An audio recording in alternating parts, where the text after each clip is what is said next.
Дорогие друзья, всем привет! У нас интервью с Акбаром Бутаевым, известным также как Санейка. Акбар, привет! Привет. Наконец-то нам удалось с тобой пообщаться. Очень долго добивался это интервью. Спасибо тебе за то, что согласился. Его ждут очень многие. Поэтому я тебя буду расспрашивать много, но не так, чтобы ты устал. Прежде всего, ты вот в киберспорте появился очень, в принципе, недавно. Можешь рассказать о том, как ты пришел к тому, что ты хочешь играть вот в доту, в какие-то компьютерные игры? Ну, я сперва думал, вообще начинал доту играть где-то 2 или 3 года назад, но до этого я где-то 1,5 месяца играл в первую доту, и она меня как-то не задела, и я решил попробовать вторую, потому что когда играл первую, там порекомендовали попробовать вторую. И я начал играть где-то в 2012 году, в конце декабря. Мне мой одногруппник скинул инвайт, там был гифка или как-то там. И я начал играть, и постепенно там мне начало нравиться. Я играл год, два, но не знал, что идет какая-то там киберспортивная, да, сфера, там и игры играют. А потом увидел, мне стало интересно, как играют и так далее. В тот момент я думал, что на миде и когда роль мита и так далее предпочитал. Но потом попробовал перейти на суппорта и просто выбрал цель. И только в паблике играл каждый раз, сам пикал, суппортов и так далее. И мне это нравилось. И я от этого мне не было скучно играть на них постоянно и так далее. В итоге после летних каникул, это где-то в сентябре, меня приглашают в Кливы. И я начинаю также постепенно, Как профессиональный игрок да, как-то в киберспорт попадаться. А что это за команда The Cliff? Можешь рассказать, кто в ней был и как вообще тебя пригласили в нее? Я думаю, я играл ранкет, и у меня был такой неплохой ММР.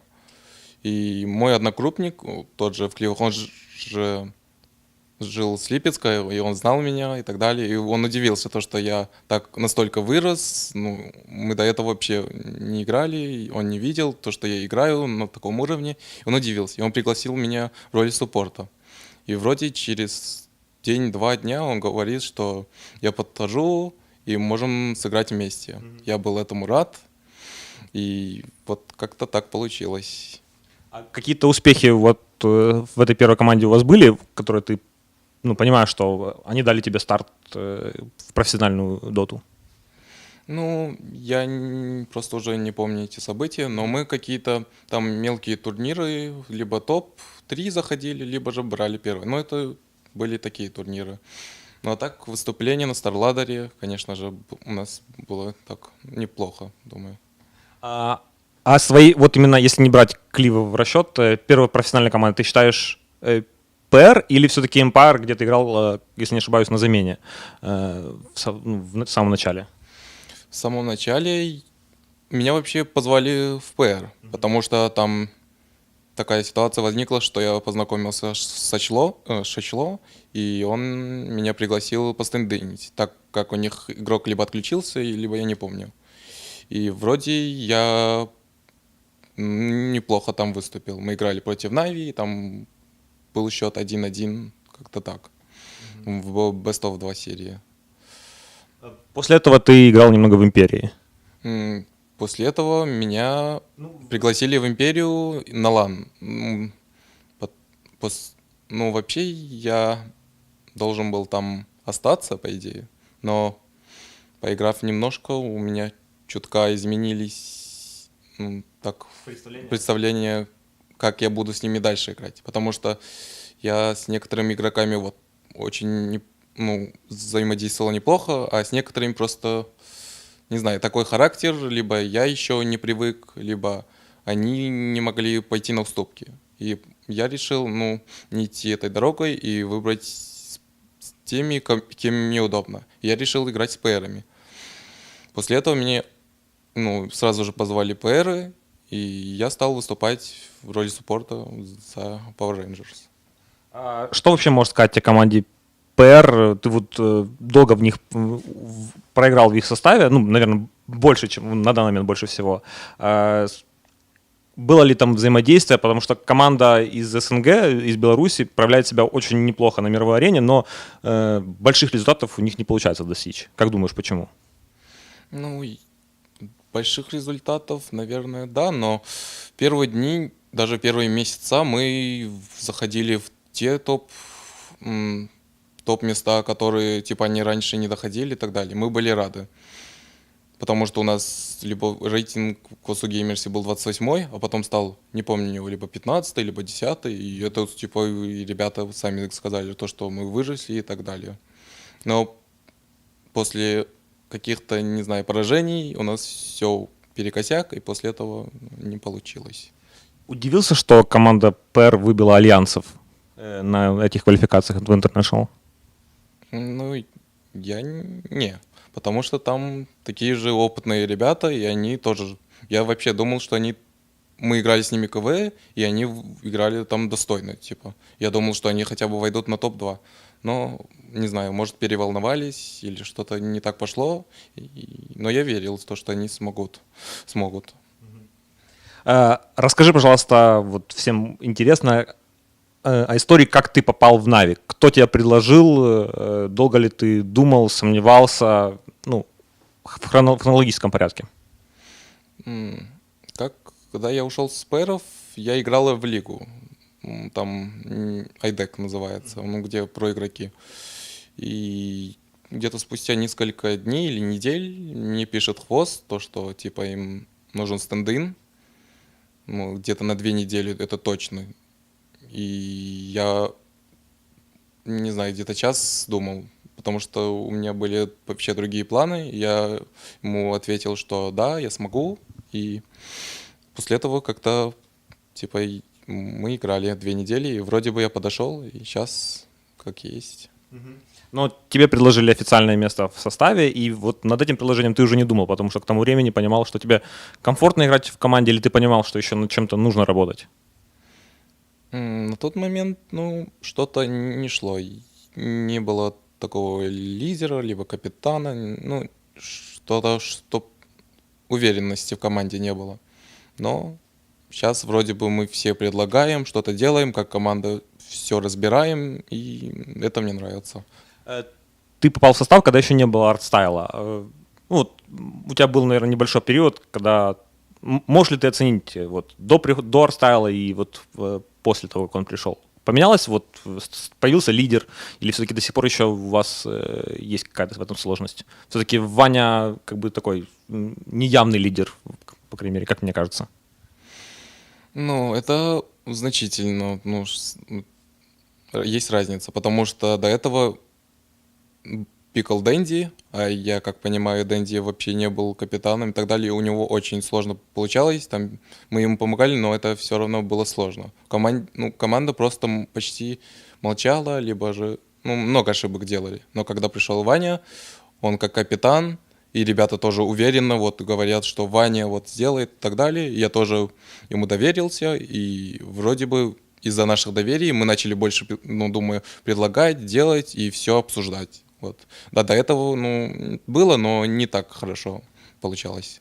Лично мне со стороны заметно, что ты тоже очень много активно прилагаешь в игре, в том числе, ну вот, может, не с позиции лидера, как капитан имею в виду, но с позиции лидера. Как думаешь, есть у тебя предпосылки быть капитаном? Смог бы ты вот взять полностью игровой процесс под свой контроль? Думаю, я смогу, но не сейчас. Я уже просто сейчас подготавливаю себя, и, возможно, в будущем я просто сам синициирую, что какой-то не в Нави, либо какой-то команде стать капитаном. Вот. Если это будет необходимо. Да, если это будет необходимо. Хорошо. Можешь рассказать, вот ты, в принципе, вот в такой киберспорт, как ты говоришь, вот в командах начал играть с сентября прошлого года. Ощущаешь ли ты сейчас какую-то нехватку вот в опыте, не знаю, в выездных ланах, в какой-то социальной составляющей, что вот тут организация, и это уже вот действительно такой большой киберспорт, большой бизнес-спорт. Ощущаешь, что тебе нужно еще вот поплавать в этом, чтобы хорошо чувствовать себя как игрок, как проигрок? Ну, я думаю, мой большой недостаток это в том, что я не во многих ланах участвовал. И, как я уже сам заметил, то, что я чутка в ланах проседаю, то, что атмосфера и так далее меняется. Сейчас попробуем мы улетаем в Китай, и я попробую, типа, почувствовать, мог ли я измениться, типа, ощущаю ли я на лане так же, как и на буткемпе и дома, типа. Вот, это сейчас главная задача, чтобы проверить себя. Думаю. А, давай поговорим немножко об этом буткемпе. Бывал ли ты со своими предыдущими командами на буткемпах? Только с Power Rangers'ами. Мы делали 2 раза буткемп, и вроде бы они были бы успешны. Первый буткемп, или, по-моему, не помню, но какой-то из одних буткемпов мы прошли на DAC квалификацию, там онлайн отборочные были, и мы, думаю, сами заметили то, что этот буткемп был для нас успешным.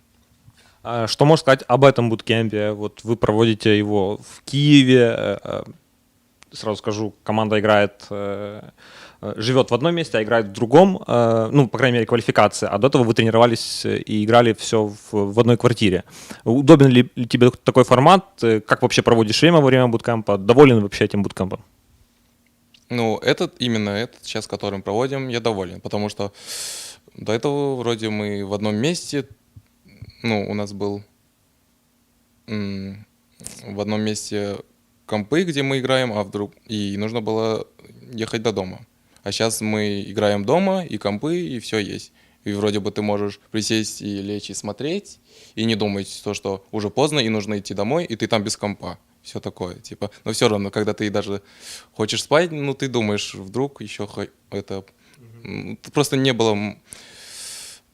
Не хватало чего-то, думаю, вот. Не хватало, имеешь в виду, когда вы до этого приезжали сюда на первый буткемп, вам приходилось... Идти домой, потому что нужно было... просто уже было поздно. Но не из-за того, что мы не хотим уже играть, вот. То есть ты, в принципе, для себя вот уже понял, что формат квартира, где можно поспать, поиграть, там, поесть, он приятнее, чем чтобы играть официальные игры, нужно ехать куда-то в офис, да? Это да. Даже ребята тоже вот за это проголосовали, и типа вот как есть сейчас.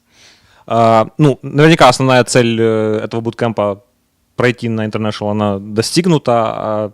Вкратце оцени, доволен выступлением команды на этих квалификациях, без учета того, что вам предстоит сейчас играть еще в финальный матч? Я не знаю, это не знаю передать словами, но я очень доволен. Потому что не думал, что мы нас... Не, я думал, но не думал, что мы будем затяжными после того поражения с ЛЦ, так соберемся и так далее. До этого, не было, либо же это были такие турниры, но ребята настроились к такому турниру, и мы сделали то, что делали сейчас, на данный момент. Были ли какие-то команды, по крайней мере, в вашей группе, с которыми вы не тренировались? По-моему, с нашей группы, которая Б или А, да, на Б, которым играли, мы ни с кем не играли, потому что ребята, не знаю, вроде отказывались. Думаю, причина в том, что мы были в одной группе. Из-за этого мы не могли с ними играть. А с противоположной командой мы со всеми играли, потому что им-то все равно было, потому что, то, что мы не с ними в группе. Что можешь сказать в целом о выступлении СНГ команд на этих квалификациях? Все-таки обидно то, что 3 СНГ команды, нет, по-моему, 4, то, что попадаются в одну группу, это уже, типа, неприятно. Так-то, если бы поделили бы ровно, то было бы больше шансов попасть с СНГ командам. Но сейчас, как я знаю, Вегов обыгрывает Анчоров и могут попасть с нами в финал.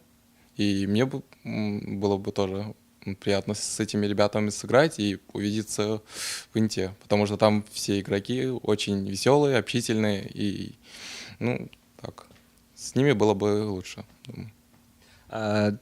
Давай поговорим о матче, о знаковом матче с командой Hellraisers, где тебе удалось украсть Аегис. Можешь вот так ретроспективно вспомнить, какие у тебя были мысли в тот момент, и, вообще, что тебя сподвигло вот остаться там в этом инвизе и взять этот Аегис? Ну, я точно помню, что я увидел инвиз руну, и я помнил, что у Пака был гем. И когда я брал инвиз руну, я увидел в варде, что Пак уходит на базу или что-то такое, и я решил, ну, рискнуть. В итоге они меня не видели, я там где-то 10 секунд до смерти Рошана там просидел, подождал, но все еще волновался, то, что вдруг он прилетит, там ТПшница и успеет, и они меня убьют. Но в итоге я забираю Аегис, но я бы мог и Аегис, и Сыр забрать, вот, но не было слота. Поэтому я решил взять Аегис и ТП и улететь.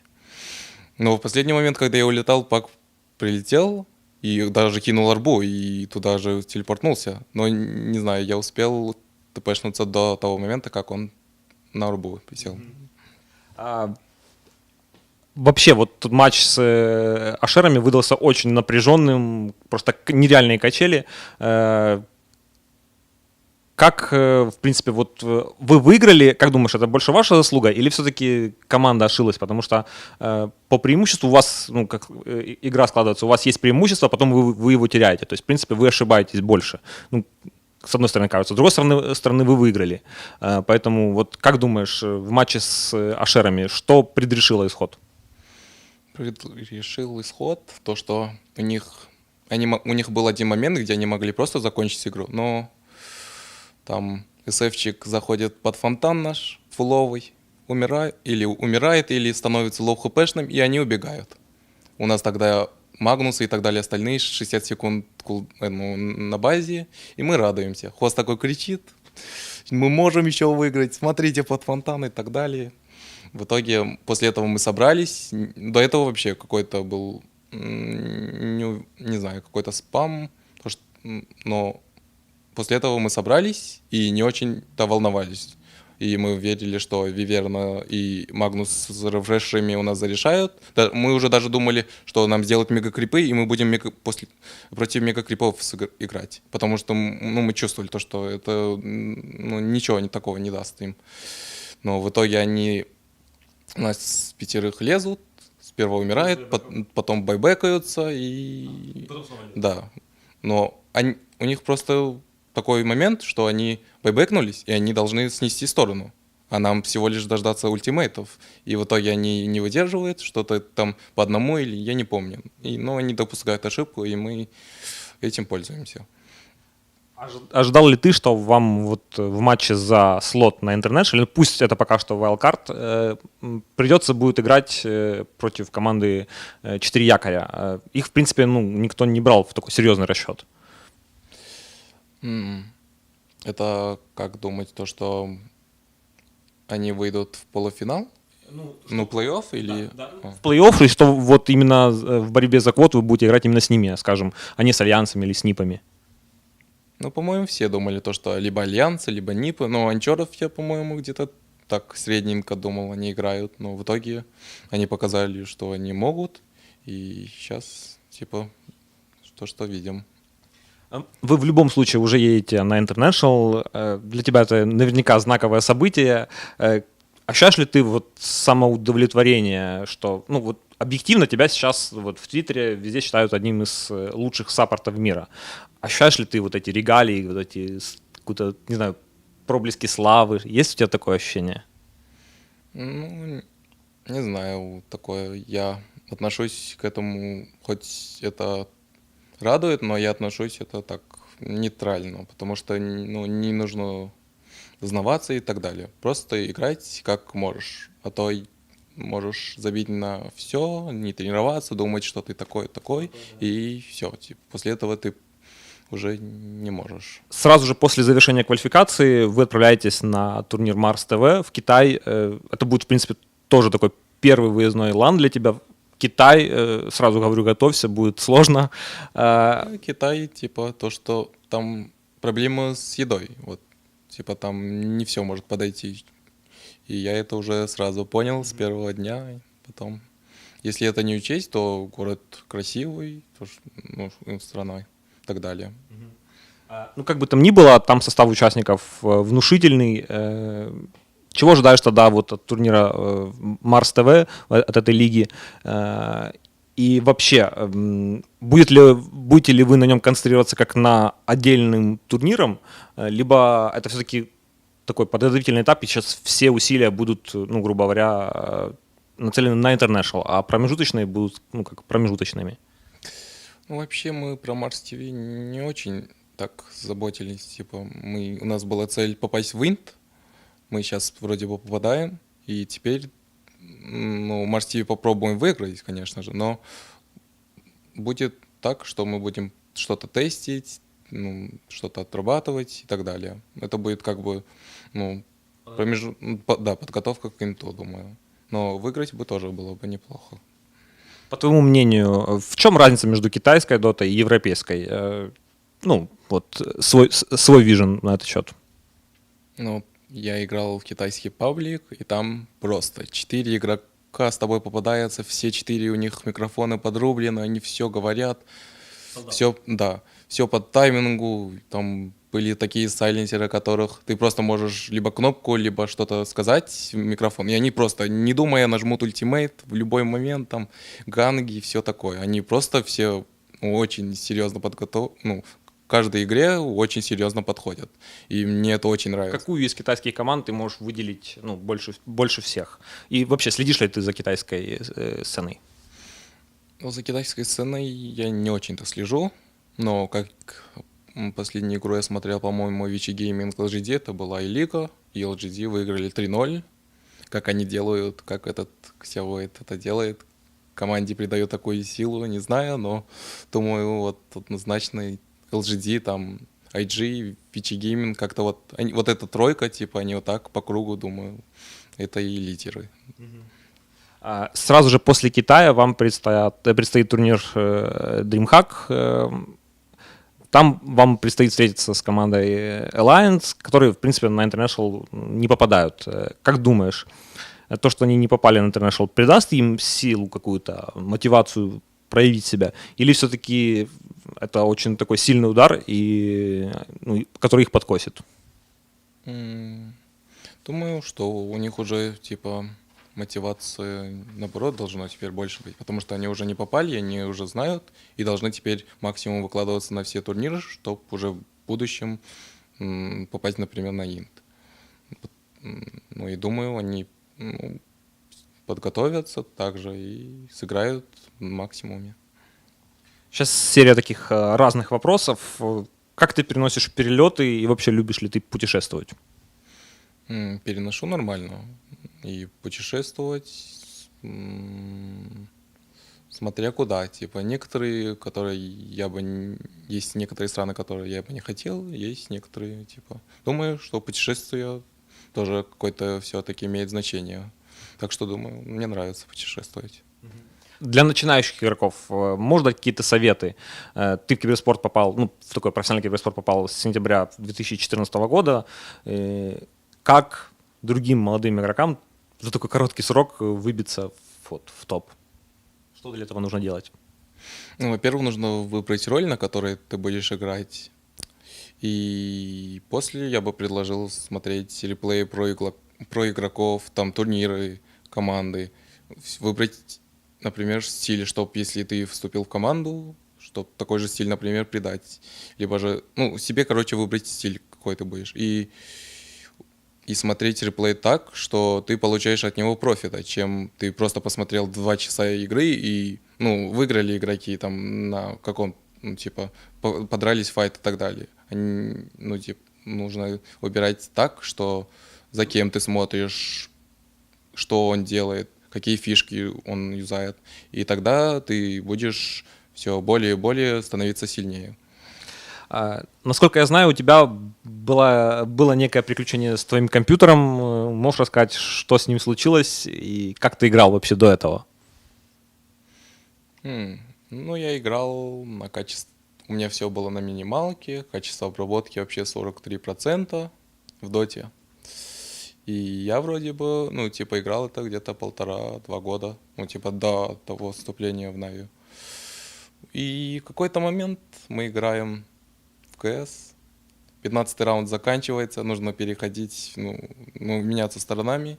И у меня комп сперва появляется дым, и бам, компьютер вырубается. И тут я понимаю, что не нужно было за спецназов переходить. Ну, как-то То есть так. сгорел компьютер прямо, ну, Да, прямо когда мы выигрывали, там все такое. ты понял, играешь в КС, это было, ну, просто твой фан, то, как ты расслабляешься, или ты профессиональный игрок в Counter-Strike тоже? Я вообще, у меня сейчас где-то 10-15 часов максимум в КС. Я недавно начал, когда мы на буткемп пришли, мы просто с ребятами, после того, как сыграем, ну, эти игры, КВ и так далее, это вообще поздней ночью, ну, мы хотим, типа, чтобы отвлечься, и сыграем. Либо это ритуал у нас, сыграть где-то одну-две игры КС вместе, чтобы, ну, типа, отвлечься и так далее. Как-то так. А, ну, вот у меня появилось мнение, один из игроков также это высказал, что почему ты так хорошо проявил себя вообще на этих квалификациях, как саппорт делаешь очень все классно, четко, помимо там твоего таланта и скилла, это то, что вот ты говорил, у тебя, ты до этого играл очень долго на плохом компьютере, а тут ты приехал, и компьютер хороший, типа все качественно. Повлияло ли это как-то хоть чуть-чуть или нет? Или ты все-таки здесь уменьшил настройки до минимума и играешь, как тебе привычно? Ну, я здесь тоже так же, типа, все на минималках, только качество обработки на максимум ставлю. И, ну, и компьютер все-таки решает то, что FPS у тебя не маленький, не лагает, когда в файтах. Я на старом мог на 40-50 минуте просто рейд-клик или так далее играть. Дальше было очень тяжело, там некоторые вещи не нажимались и так далее. А так, с новым ты типа уже привык, и когда раньше я играл на старом, то каждый раз нужно было привыкать к новым, ну, вот этим компьютерам, потому что, ну, неудобно было все это привыкать к этому. Твой ник, он имеет какое-то особое значение, или это все-таки, помимо вот этой отсылки к солнечной яркой игре, знает, есть ли какое-то особое значение или нет? Я и этот ник как-то спонтанно придумал, не знаю, набор слов, но мне понравилось, и я стал его использовать. Ну, не знаю, как-то, наверное, к солнышку как-то это так относится, думаю. Очень крутой ник, должен тебе сказать, станет нарицательным. А, ты играешь, ну, чаще всего в связке с хвостом. Ну, со стороны мне так кажется. Ну, это так или нет? Ну, это, в принципе, да, потому что Фаник и Ваня уже сыгрались, я уже это давно заметил, и они... У Вани такой пул, у меня такой пул.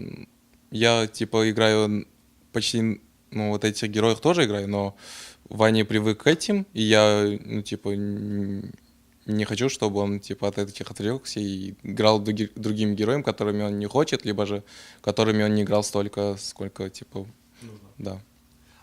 Комфортно играть вот в связке с хвостом, все-таки он такой, как, знаешь, волк-одиночка, сам по себе, но Саша очень тепло о тебе отзывался, что ему очень комфортно. Комфортно ли тебе с ним в этой связке? Или ты можешь вот прямо в интервью сказать, Саша, тебе нужно улучшить вот это? Он после игры говорит, что я добиваю крипов, но он не понимает, что я хочу ему помочь. Это было несколько раз, но там были такие моменты, что, ну, либо мне тычка большая, ну, урон больше дается, либо меньше. И в этот момент Саня это пропускает, и после игры он начинает Скажет, да? пальчиком такать, тут забрал, и Он знает, что... после этого не хочешь помогать своему кэрри, а самому добивать там фингеры там давать, крипов. Ну, в целом, вот стиль игры, ну вот, не знаю, многие замечают, это саппорты играют на кэрри или саппорты играют на, вот, на каких-то, на нюков. Соответственно, нравится ли тебе такой вот стиль, как ты говорил, что тебе нравится играть с саппортом, но нравится ли тебе то, что игра зависит от игры керри, вот, ну, в основном? Ну, как по мне, нужно все делить. И крипов, и фарм. Не, крипов вначале можно и отдавать, но потом нужно все как-то использовать карту по максимуму. В лес перемещаться, оставлять суппортом и так далее. От этого будет больше профита, чем ты фармишь в лесу, фармишь на линии, и тот чувак, например, суппорт, не может фармить лес. В итоге ты перемещаешь кэрри лучше в лес, а сам на линии, и вы по итогу делите весь фарм. Собираешься ли ты стримить? Ну, если это будет какое-то количество. Ну, если есть желание кому смотреть, то, конечно же, я стану стримить. Я уверен, такие желающие найдутся. Буквально вчера ты завел Твиттер, и сколько у тебя фолловеров за ночь появилось? Ну, где-то 5000 или 6000. Я сам был удивлен. Но это большая заслуга и моих тиммейтов, которые тоже, типа, ну, там, ретвитнули. На самом деле заслуга здесь основная твоя, потому что всем интересно за тобой наблюдать. Спасибо тебе большое за такое интересное, развернутое интервью. Какие-то приветы, пожелания, благодарности. Вот все, что хочешь, можешь сказать вот в эту камеру. Ну, приветы. Я бы привет своей маме, братьям, сестру, во-первых, и тем нашим болельщикам, которые в нас верили даже после ЛЦ, то, что мы сможем выиграть и пройти дальше, и нашим спонсорам. Спасибо тебе за интервью. Удачи вот в финальной игре на International. Спасибо.